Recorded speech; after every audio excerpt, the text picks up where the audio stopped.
just down to the very eastern side of the map. Yesterday, Germany would always drop early. They went to their alt drop quite a lot. They didn't want a hot drop with Thailand like they intended and water treatment. I'll be curious if they'll be the last team off the plane this way and stride a long drop down to Puerto. Yeah, we'll see if they go for that again. Now remember, this plane is cutting off a pretty significant portion of the south. If you're a Chuma team, if you're a Monte team, if you're a Leones team, or anything in that area, you're going to have to stretch farther, which means less time for you to loot. It's going to be more of a rotation that you have to contest with other teams. So we'll see if the teams are going to opt for that, or if they're just going to go for an alt drop, as you said, like we saw Germany. Specifically with them, they just did not want to deal with any of the hot drops. And I was speaking to some of the European players, and their exact words were, if you hot drop Germany, you hot drop Ascend, they're going to back off. They don't want to fight in the early game. And it's something that you tend to see with Germany whenever they're playing well, is they survive into the late game. You know, they might not get a bunch of points in the first 10 minutes. I think it's smart. Yeah, exactly. I have no problem with that strategy at all. As we do see them getting very close there to Team UK. Chris is right on top of Vard right there. Yeah, I think that UK, though, they'll drop inside Impala, and we'll see Germany stretch all the way down to Puerto Paraiso. If you're Team UK, though, and the circle does eventually pop north, or even that circle now, you have the opportunity to potentially gatekeep those entry points for Germany, but in the past, we've seen them go way west and up north and come in that section of the map. Not quite sure that's what they're going to plan to do here, especially with the circle as well as the plane path and how contested that west coast is going to be. Really, my eyes are drawn to Argentina. They have such a big control point of the circle currently, so where are they going to choose to play? You can see Capitan currently looting and Cruz de Valle, but yeah, and this often becomes the most difficult part about getting circle one pop if you're dead center, if you have such a commanding position like this. Norway is also in that, but you know what, we'll get to my point in a second as we head to an interview really quick. Hello mọi người, mình là Himat. Mình đến từ đội tuyển Việt Nam. Mặc dù chúng tôi đã có những lỗi lầm đáng tiếc, nhưng mà năm nay sẽ khác. Dù chúng tôi đối đầu với những đội nào thì chúng tôi cũng tự tin. Tại vì những con người Việt Nam không có dở, nên là top 4 là chuyện bình thường thôi ạ. Bọn mình đã chuẩn bị rất kỹ, và nếu gặp Hàn Quốc ở trong game thì bọn mình sẽ đánh bại họ. Mặc dù đây là một trận chiến khó khăn, nhưng mà lần này chúng tôi sẽ đánh bại Hàn Quốc. Mục tiêu của mình tại giải đấu lần này chỉ là vô địch thôi ạ. Bọn mình sẽ cố gắng hết sức. Chúng tôi sẽ tạo ra một nhà vô địch mới. Another name drop of Korea again as a team looks to take it off them. But I actually love Himas. He's such a nice guy. He's so soft-spoken. Out of game. Yeah. You have to correct yourself. He's a nice guy out of game. Yeah, but he is a menace inside the server. He's a monster. He's a monster inside the server. But yeah, and I also love the confidence and how pretty much everything has come to play out. Korea said, you heard Seoul say, you know what, everyone's going to come for us, but don't forget who we are. We're still going to get up there, and we're still going to make sure that we're going to get in the top 3. And China's going to get 3rd place. And that's actually exactly what happened. And then you heard him say, you know what, we're going to take the fight to Korea, and we're going to dethrone them. They're currently sitting in 1st place. So the confidence of these players is absolutely astounding. But back to what I was saying, Argentina has a decision to make, and sometimes when you get that first circle pop, it's hard to know where you should play because you have such a plethora of options, and you don't want to choose wrong. So that's why we see so many teams often go for these early game splits. Yeah, and it looks like they are moving right on top of the section just above Raibo and dead center of the circle, that they're going to share it with Norway. As we watch Thailand rotating in, Poland, who had an interesting Miramar to say the least yesterday, they're going to get shot at by Calbs from the Philippines as they rotate inside the circle, all the way up on the northern section. And the curious thing about this time was, remember it was Norway. Oh, I love that he's shooting tires. Yes. That's so smart. And I love this play from the Philippines. They have spread themselves thin on the north side to make sure that they can punish and dictate these rotations. And the first team to get caught on that is going to be Poland. Yeah, and they're going to hunt down Pufa now, who's going to be prone and crouched outside the wall. Algen Bots with a little bit of damage dealt this time around, but he really needs some support from up on top of the hill. Magsters and Cappy need to push and get that knock. Now Cappy gets a really good angle, and Cappy will find that knock as Fluky from Thailand will look to third party. But first blood has been drawn, and it's Poland and Philippines are locking in that fight. Pufa, well, he's got a fight with Tentra. Remember, this was a fight that happened multiple times yesterday. Philippines and Poland, and Poland were way too passive at times in those fights. Yeah, I like that Poland has taken a much more aggressive stance here. They've actually stopped off. could have potentially gone off, but that nade from Tendrip is going to find Cappy.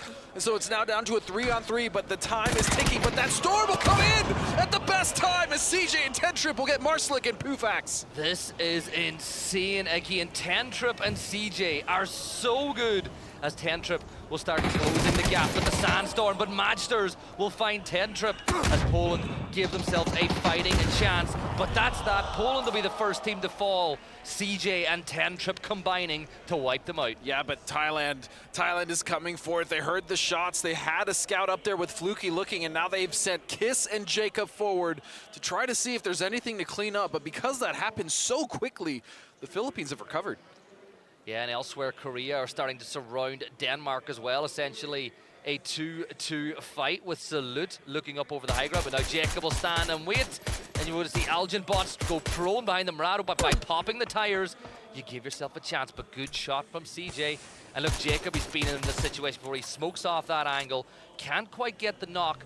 But Thailand, I think they know they've got the Philippines really weak. The question is, will they push this, or do they just rotate and fall back? And they don't need to. I think this is perfect. I love this play from Thailand. They sent 2 forward. They checked to see if there was anything that they could get off that. Once they realized there wasn't, they backed off. There was no reason to overcommit on a fully 4-strong team right there, and they still had Fluky and Rossiter in positions as anchors. So again, just fantastic decision-making from the team of Thailand. Yeah, Beamy's almost being hounded and corralled into a position here by Korea as being held, but I think he's realized that if there's someone up on the high ground firing shots in, it's probably a distraction to bring Salute around this side. So Denmark have to be so careful, and I think that Korea are playing this really well. They're not taking too much of a risk, but they're just fishing, right? That's what they're just fishing to see if they can get someone from Denmark to overpeak. Yeah, but speaking of fishing, you're going to have Delwyn here just kind of cresting over this ridge to see what he can find as they are scouting forward. He is the tip of the spear currently for Vietnam, and that's a hell of a player to have at the tip. As Indonesia, look at them, just cruising into the circle. They'll be the team's taking those E-pick up, and for them, they have a lot of options on the east, but I will say the west and the center of this circle are very heavily contested. Pretty much everyone is inside of the circle except for USA. Yeah, and they'll come into the north section. You know, that whole area around water treatment is pretty clear right now as they make their way in. Chinese Taipei, who played, I'll say it, they played a bit more aggressively than we saw in the survival stage yesterday. They picked up a bunch of kills. They weren't as present in the late game, though, because of it, and I feel like they're going to look, it's Leo's farewell tour. He wants to have as good an event as he possibly can. And speaking to them last night, obviously through the translator, because their English isn't great, they're relaxed. They're not, you know, I wouldn't say they're overly confident, but these players that have been in situations like this before at PNC, they're going to want to see if they can start climbing the table on day 2.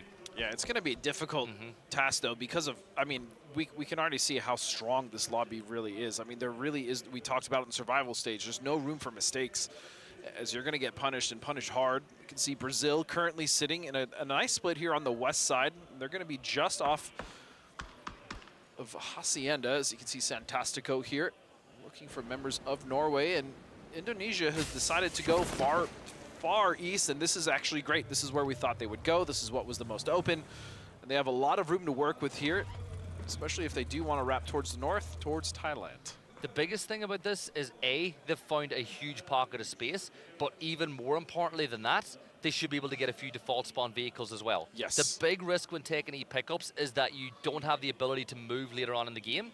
By moving early and finding the space, they'll be able to do so, and they'll get some vehicles on the board. Some level 3 gear for Monte, though, as Australia looked to rectify what was a disappointing day 1 for them. Yeah, they're currently in this very awkward position. They're split 2-2, but in between them is the 2-2 split of China. So it's almost like a sandwich between Australia and China here.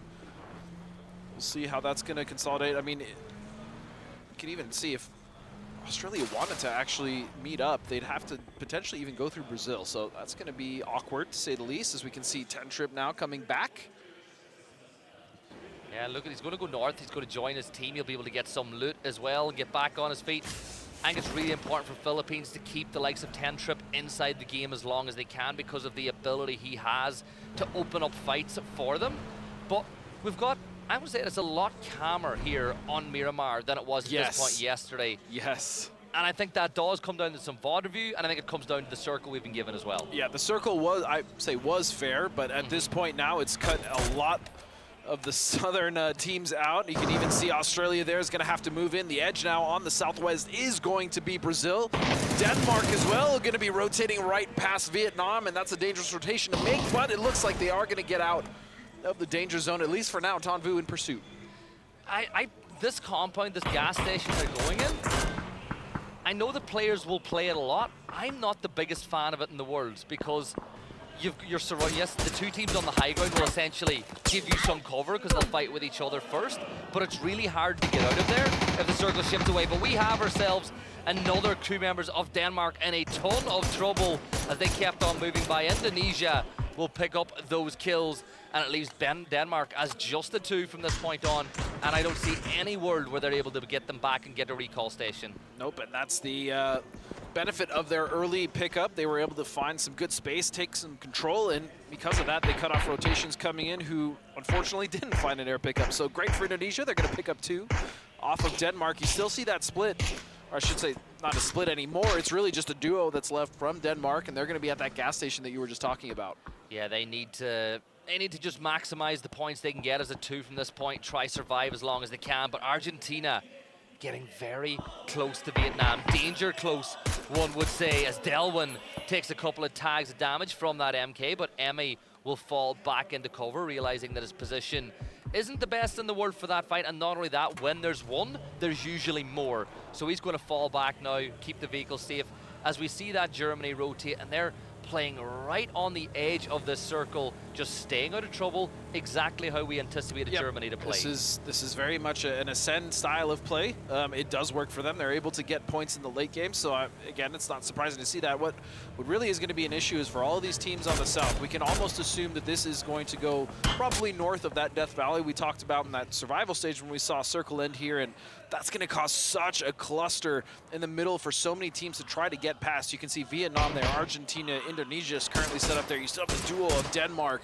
Australia is also off to the west, with Brazil actually just to the south of them. So it's going to be a lot of teams vying for control of space. That's just going to have to come with fights. I mean, there's really no other way to get past that unless you see a team like Germany rotating on the east outside of Azahar. Yeah, starting to get a little busy here on the south as well, with Korea, China, and UK all within firing range of each other, as China will elect to send Left way out to the very edge of the circle, but Seoul will find that knock on Defex. Now, looking at the rest of the team, UK should be able to get that res. You fall back, he's in a little dip, you go for it.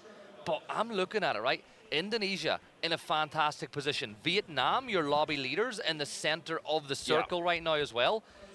All these teams, teams that you'd want to see in good position to pick up points are in position, but in different ways. Like Vietnam, they're in a good position for later on the game. They're guaranteed to be in the next circle.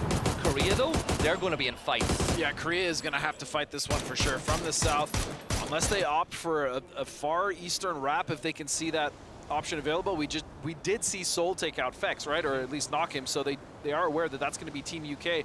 But just behind them is actually going to be China, and look at that shift. We are going all the way to the west. Yeah, Argentina. How long do they hold that 2-2 split now, though? Like, you've got a lot of ground. I'm happy either way. I like it if they play aggressive and keep it, but I also don't mind if they play a little bit passive and collapse. Well, I think what's going to happen as well is the teams around them might actually protect them from other teams crashing. Really, their biggest threat right now, I would say, is going to be Denmark's duo or Vietnam for whatever reason, but they're not going to leave that compound. They actually have a great position currently, so they actually might be able to hold that for quite a while, as we now see Korea getting onto the backside of the compound here of Norway. Yeah, Seoul will try to open things up with a nade, and utility was his perfection list. And it is again. Seoul with another brilliant nade. He's been so good with those over the course of the last 2 days. Now, Itzy, he's going to dance his way around the back of the compound to try get an angle. Norway really need that next knock. But Gumin with a Panzer at the ready here. This is looking really bad for Norway if Gumin can hit that shot. And the best part about this fight for Korea is it's happening within the circle, so they don't have to rush, but it's going to be Biel. He's going to find Highman, so that's 1 kill stolen already from Korea, and now the utility is coming back their way. They are stuck in that long building. And Sparking has closed the gap as well now with an arm in his hands, but Itzy with a good molly will find that knock onto Seoul. Now, do Korea go for the res? Gumin will continue to wrapped around with that Panzer, waiting for the opportunity. But Sparking, the shot from Sparking put him off, and that forced him back into cover. And really, Brazil are Norway's best allies in this fight at this point in time. But I can also see that Sparking has taken. I think China have just tried to crash on with a C4. They did. Yeah. They did, and it was on the side of Australia, and that fight's happening on the southwest. We'll get to that as we're still in this fight. They were able to get up that knock, so Korea is back up to 4. Meanwhile, in the distance, it's China just devastating the team of Australia. Yeah, hopping on the angle now, though. Brazil have fallen back. Sparking couldn't get the kill that he wanted, so he'll just play back into position as XLeft will deal with Monty back in the other fight. But Korea back up to 4 players standing. Human with another nade. And look at this, now UK and T-Bone want to see what's going on as they're starting to look over the fight between Korea and Norway, and China has just cleaned up Australia, and you can see the disappointment on those boys' faces. As Korea now look at Norway, they're pushing the pace. AT's gonna fall to Raining though, and they are going back and forth, but again, they have to be careful of the teams trying to third party. Yeah, they're doing damage onto Korea, but not enough to get the knocks, and Korea don't miss. 3v2, oh my god, Salute just deleted James from the window. Soul's going to get knocked on the other side though, as it's really just mutually assured destruction, but it's all down to a 10. He's dancing around, but Korea will wipe out Norway, and hear the roar from the crowd as they've won that fight, but now they got to focus forward because the zone shifted away. Yeah, and their only saving grace there is that both Brazil and UK decided to let off the gas on that fight just because of the circle. So even though Korea did win, their consolation prize is a rough rotation into the southern edge of this circle, as we can now see Germany as well starting to make their entry into the circle on the east side. Setsuna and Simoy combining to wipe out CJ as Indonesia move up to 4 kills now. Philippines just sprinting away, and Kiss will get the knock onto Algin bots. Is there any player in PUBG this year whose star has risen quicker than Kiss for Thailand? No, Kiss has just been phenomenal, even on his team of Forest Gaming. He's now representing his country, and he's doing it with pride, as Philippines will fall to 13th place. Now it's Chinese Taipei trying to hold out China.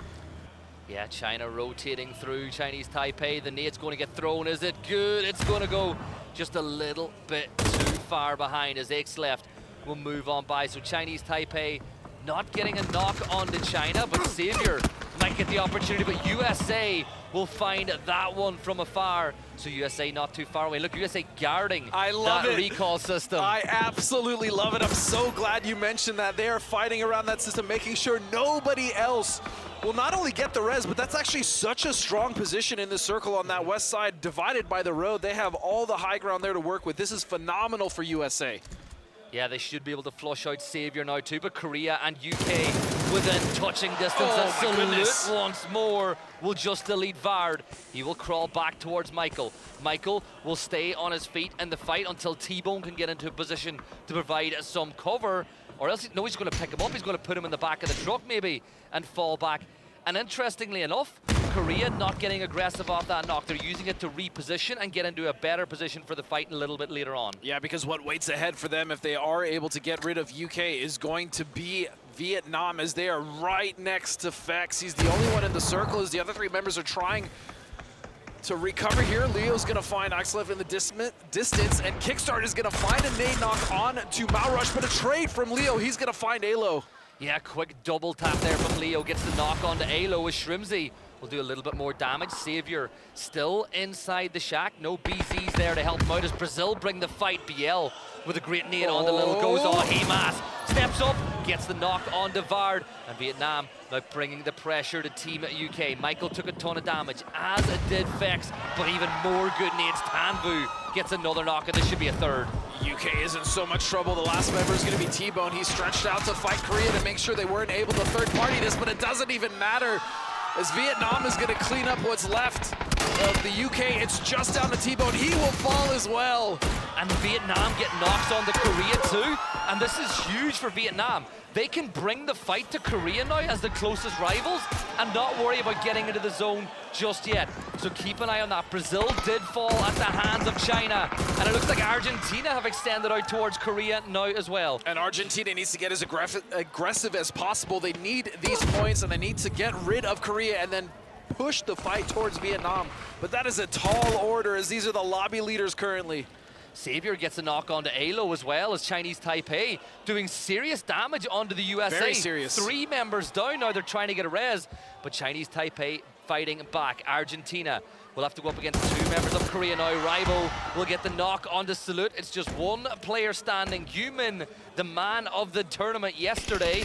Let's see if he can wrap around and get a brilliant spray transfer. DraftKings shuts him down and Korea fall in 10th place. Well done by Argentina, but again, they have to deal with Vietnam. And as you stated, it was Chinese Taipei that ripped apart the USA. We didn't really get a chance to see it. USA is out. And Leo will pretty much single-handedly take them out. And a spray comes from Capitan, and he will find Delwyn.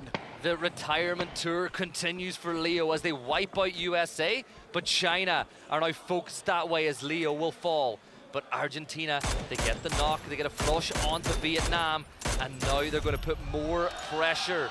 Well, actually, no, they're falling back. They're going to focus on getting into the circle. And I mean, look, let's give Denmark credit. Yeah, something to note, the duo of Denmark is still alive. It's Beamy and Ketter. They managed to slip all the chaos and find themselves some placement points here. As you can see, Zhao Wu and Left are the last 2 remaining for China, and they have a decent position here. Yeah, Denmark are going to send Ketter a little further away. He'll come under heavy pressure from Thailand as we look at Germany playing the edge of the circle.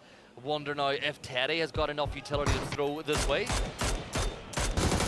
Oh, spray coming in now from Teddy. You said it yourself. He has been absolutely exquisite in this event so far. And that's not going to stop here as they're going to find Zerath. They're going to find the rest of Germany, and they're going to get eliminated. Yeah, Vietnam now, they've got 2 players inside the circle. Sololzi will join them in a few moments as well as they focus on getting in, but heavy pressure. Look at that, Indonesia with another knock and putting loads of pressure onto your lobby leaders. So Vietnam, just 2 players long as we have a look at this nade from Zhao Wu. Great damage found with the nade, and he just keeps on. That's he got the double. That's disgusting. That is absolutely disgusting, but I expect nothing less from Zhao Wu. He's insane. He's so good when he lives to the late game. Argentina, 4 players up for them. Thailand and Indonesia the same. Oh my goodness. Argentina are happy. This is such a big opportunity for them though, Gibson. They cannot squander this. It's very rare in a lobby like this, you're given position like this, and they worked for it, don't get me wrong, but they have to make sure that they are picking up and cleaning these kills, and they do not get backstabbed, more importantly, by China. Yeah, and Emme, he's the player that's keeping an eye on China to watch that rotate in. Everyone else full focus. Vietnam are loving this as well, because Argentina are putting long-range pressure on. As Simoy got knocked in Thailand, looked like they're pushing up to that, but Jacob, 1 good nade. Now you see it being thrown into the distance. Is he going to find a couple of knocks? He gets another knock onto Simoy and Thailand. You got to push aggressive. There we go. Look, 2 members from Indonesia have fallen, and all these little fights are playing into the hands of the likes of Argentina, Denmark, and Vietnam, because Indonesia were 4 strong. Yeah, and I mean, this is even an opportunity for Vietnam to flex out if they realize too many members are not watching their edge. They can actually hold out Indonesia. That's an option for them. They are only 2, but it is an option nonetheless. You can see TD really the closest one to the circle now for Indonesia, as Thailand do have a corner of their compound still in. So I imagine they're going to take this northern ridge and start to really enact their control from there. Yeah, and that's exactly right on cue. Rossiter has taken up that position, stepping in as IGL. Xavier from Chinese Taipei looking to get some revenge onto China, getting Left down to 1 HP. Another good shot from Xavier will get China really low now. But Xavier in this 1 versus 2 has got to pick his moments as DraftKings flexes out. You said they needed to start picking up some kills from this position and cleaning them up. That's exactly what DraftKings is doing. Yeah, wonderful stuff, but they still have a lot of work ahead of them. They still have a full team of Thailand on the opposite side of the circle. They just need to get rid of Vietnam first, maybe with the help of Indonesia, and then take the fight to Indonesia. And then they'll worry about Beamy and Denmark and China. Yeah, China now full sending it into the circle to both players, just one shot away from falling as Zhao Wu will almost, he was just centimeters from safety as Chinese Taipei will fall to the blue, and XLEF, the last player standing. The vehicle's been completely immobilized, and so is XLEF. China are going to fall as Thailand pick up a couple more kills. 5 teams left alive. Argentina, the only team alongside Thailand with 4 players up, and Denmark have just been staying out of trouble.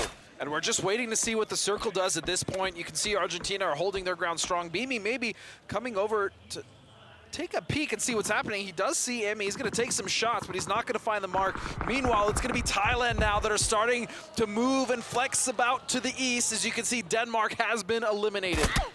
I love this. The 2 teams that are 4 strong are on opposite sides of the circle as Kiss will pick up Trick. Another kill on the board, and that leaves just Teddy left standing for Indonesia. Vietnam just getting more and more points. 93 for them now. Teddy's feet are exposed, but Capitan will just prevent Kiss, at least for now, from getting that kill, because Argentina want to get that one of their own. 567 damage for Capitan as things stand. And look at that circle shift.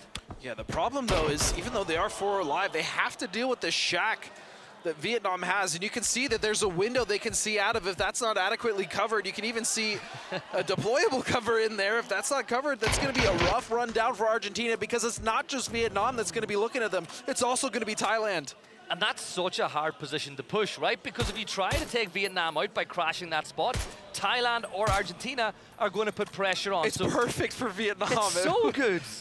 Like, you have to get within throwable distance, blue zones, but you're not going to with the other 2 teams, right, because the second you close that gap, the other team is going to get the angle. But look at Rossiter Jr. He's creeping in. He's making sure Thailand have a safe position inside the circle, and Argentina need to find some way to do the same.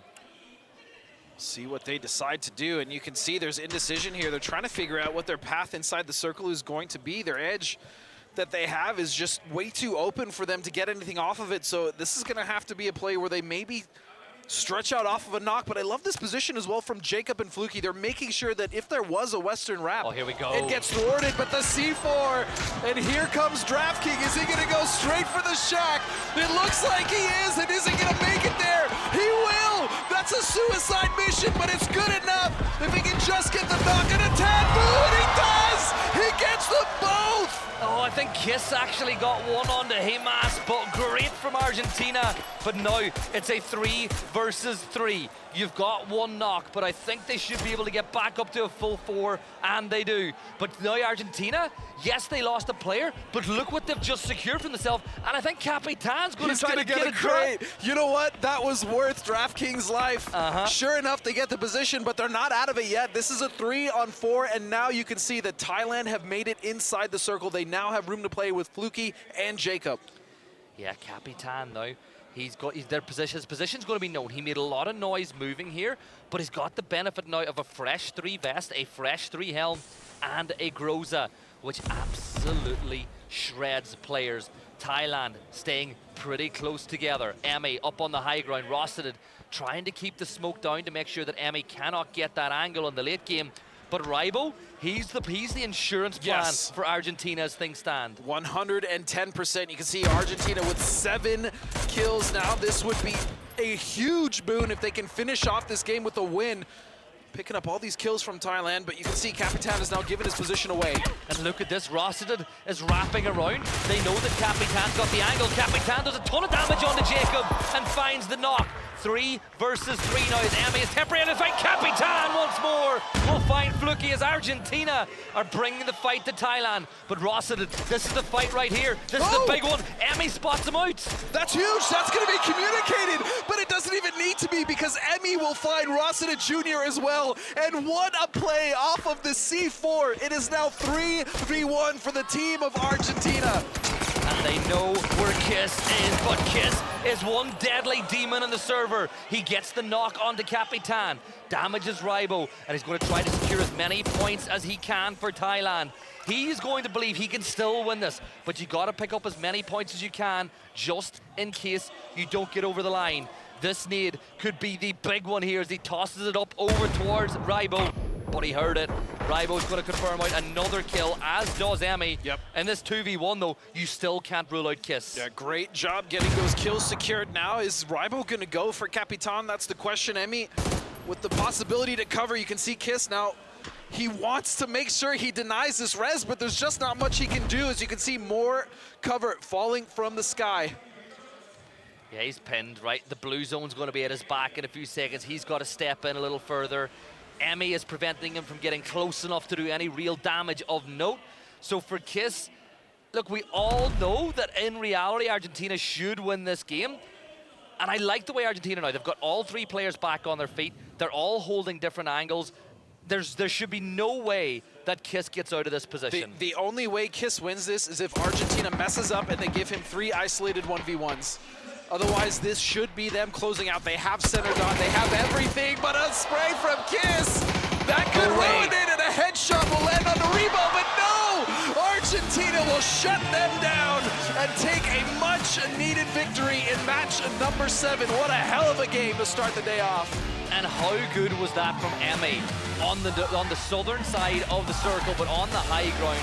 The amount of times that you saw someone from Thailand trying to push Capitan, but Emmy got the angle. And even if Emmy didn't get the knock, he still got eyes on and was able to tell Capitan pressure was coming.